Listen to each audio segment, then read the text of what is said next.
você que nós podemos levar Jesus.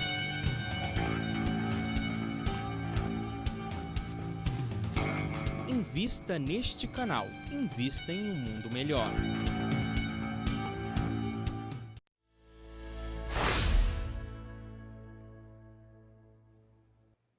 Estamos de volta. Hoje nós estamos conversando com o Sérgio Chimati sobre esse livro, Um Amor de Quatro Patas.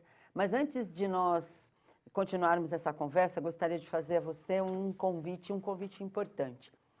Você quer nos auxiliar a chegar a lugares mais distantes, a levar essas mensagens importantes às pessoas que não têm, como nós, a bênção da informação, do consolo, da orientação?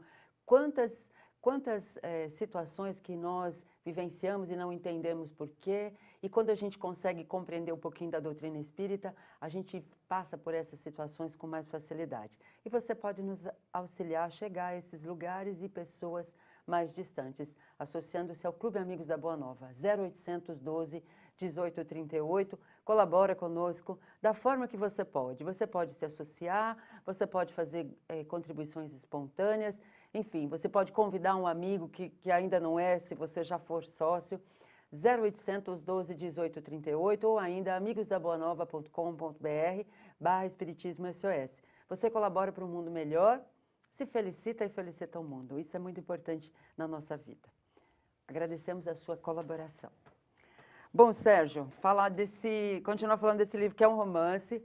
Então começa com uma família, não é isso? Sim. Mas, na verdade, começa com uma personagem sendo assaltada, não é isso? Mais ou menos, né? Começa com a Alicia. Alicia, né? Ela acompanhada do Denis, que também é o protagonista, o filho dela pequeno. Ela conhece, através desses acasos, que parecem acasos e não são, a pessoa que vai conviver com ela como empregada dela. Isso. E que o marido dela, depois, o engenheiro, ele é designado para abrir uma hidroelétrica no Cafundó do Judas. Gente, num lugar bem distante. Bem distante. E neste lugar, todos eles se reencontram, outras pessoas que já estava tudo planejado. Que estavam, né, envolvidas numa história anterior ou histórias anteriores, porque é interessante que você mostra bem que nem sempre nós convivemos com a pessoa que estava conosco na nossa última existência. Por exemplo, não quer dizer que eu aqui com meus familiares, com os meus amigos, estive na minha última encarnação, junto. Pode ser de outras vidas. Pode ser de outras vidas, não é? Pode ser de 3, 4, 5, 20. Nós vamos nos ajustando na medida das nossas possibilidades, na medida das nossas necessidades. E isso é interessante, porque as pessoas ainda acham que tudo é muito matemático. Que você vai se reencarnar logo em seguida com as mesmíssimas pessoas. Isso, nas mesmas situações. Ou então você fala, nossa, vou encontrar 5 maridos, 3 esposas.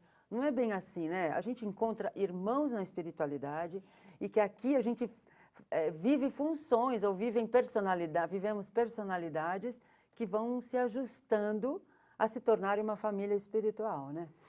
Que a gente geralmente comenta o seguinte, se nós pudéssemos nos olhar, os espelhos do que fomos, nós podemos visualizar aquilo que nós fizemos, o que nós nos propomos a fazer e muitas vezes falhamos, às vezes acertamos, que nós mesmos não acreditaríamos quando estivéssemos nos vendo, porque nessas vezes que nós acertamos, que nós não acertamos, não parece que é o mesmo personagem. É claro que não, porque nós somos diversas encarnações.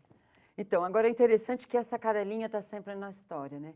E você mostra porque muita gente também pergunta, o animal é médium? Não, o animal não é médium. Não tem mediunidade. Ele não tem mediunidade porque ele não consegue transmitir uma mensagem de um espírito, né? Sim. Verbalmente, com palavras, né? Mas ele denuncia a presença de um espírito. Você mostra isso também no livro, né? Sim, eles têm uma percepção, não é? Isso. No caso do livro, por exemplo, retrata quando uma das partes, né, que não é para dar o spoiler, que eu vou falar isso, mas a gente pode falar, né? Sim. Se nós pudéssemos saber As vibrações que, por exemplo, um latido de um cão, ele pode ter no plano espiritual, é como funciona a manipulação de energia, por causa da intenção que ele tem de ajudar o dono, e ele pode estar até tendo uma visão de um espírito desencarnado, de um espírito que esteja querendo fazer o mal para alguém. Não é? Sim, Então, ele serve de instrumentos também. Ele denuncia a presença do espírito, né? Exatamente. É interessante. E pela reação dele, você sabe se ele é do bem ou do mal, o espírito. Se a coisa tá justa, tá acertada, enfim, se tá tranquilizando o animal ou se ele está deixando o animal irritado, né? Aí a gente se pergunta, né? Se você começar a ver o teu cachorro latir por nada, ou o seu gato reagir de uma forma diferente onde não existe motivo para aquilo, talvez possa estar acontecendo isso, né? É interessante que a gente percebe muito no cachorro no rabo, né? Porque quando ele está feliz, ele abana demais o rabo, né? E quando ele não está, ele tenta avançar naquilo que não existe, né? É a reação dele, né? Por exemplo, o gato ele fica assustado, ele baixa as orelhas, é capaz de saber é capaz de saber quando está feliz com a chegada da gente, né? Mas nesse enredo aqui, nessa história, tem uma porção de situações também complicadas, né, Sérgio? Que a gente conversando aqui, você disse que dá para refletir bem acerca dos comportamentos das pessoas e do modo como elas reagem às diversas situações. Por exemplo, a Alicia, por uma situação que acontece com o filho dela, que a gente não vai dizer o que é, né? Deixa quem quiser Senão ler. a gente fala mesmo. Senão a gente tira todo o segredo do verdade. livro, né? Mas numa situação em que acontece com o filho, ela se transforma, né? E isso começa a trazer algumas consequências que não são muito legais para ela e para as pessoas envolvidas, né? É o exercício daquilo que nós passamos na vida. Quando nós temos um trauma muito grande, né, nós temos determinadas reações. Se nós encararmos aquilo como um castigo, o que não é, que sim, serve só para a nossa própria evolução, não é? Nós conseguimos superar aquilo. Se nós enxergarmos como um castigo, não dá para superar aquilo de uma maneira legal, né? Então a gente se emaranha por uma situação difícil mesmo.